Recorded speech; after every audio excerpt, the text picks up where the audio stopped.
என்னோட அற்புதத்துல நம்ம அடா கணிதத்துல என்ன சொல்றாங்கன்னு பாருங்களேன். முதல் எக்ஸ் இயலெண்களை கொண்ட கணத்துல 30 பகா எண்கள் இருக்கு. எத்தனை பகா எண்கள் இருக்கு? 30 பகா எண்கள் இருக்கு.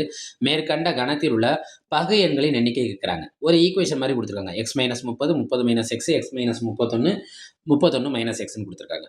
ஃபர்ஸ்ட் இந்த எக்ஸ் இயலெண்கள்ல இயலெண்கள்னால எதுல ஸ்டார்ட் ஆகும்? 1ல ஸ்டார்ட் ஆகி போயிட்டே இருக்கும். இதான் இயலெண்கள். இப்படி போற எண்களுக்கு பேர் என்னது? இயலெண்கள். இந்த இயலெண்கள்ல நம்மளுக்கு நல்லாவே தெரியும் 1ங்கிறது பகு எண்ணும் அல்ல, பகா எண்ணும் அல்ல. பகா எண்ணும் அல்ல.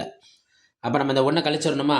30 பகா எண்கள்ங்கிறப்ப இந்த 1 நம்ம எப்படி கழிக்கணும்னா கூட்டி தான் கழிக்கணும். அப்ப 30ஓட கூட்டினா என்ன கிடைக்கும்? 31.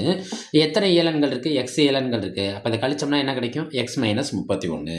இதை நம்ம அண்டர்ஸ்டாண்ட் பண்ணிக்கணும். மறுபடியும் சொல்றேன். இயலெண்கள்னா எதில் ஆரம்பிக்கும்? 1ல் ஆரம்பிக்கும். 1ங்கிறது பகு எண்ணும் அல்ல, பகா எண்ணும் அல்ல. அப்போ பகு எண்களோட எண்ணிக்கை கேட்டாங்கன்னா இந்த 1 கூட்டி தான் கழிக்கணும். எந்த 30 பகா எண்களை 1 கூட்டினா 31 பகா எண்கள். எத்தனை இயலெண்கள் இருக்குது? எக்ஸ் இயலெண்கள் இருக்குது. இப்போ எக்ஸ் மைனஸ் 31 போச்சுன்னா அதான் என்ன எண்கள் ஆயிரும்? பகு எண்கள் ஆயிரும். போட்டித் தேர்வில் வெற்றி பெற வாழ்த்துக்கள்.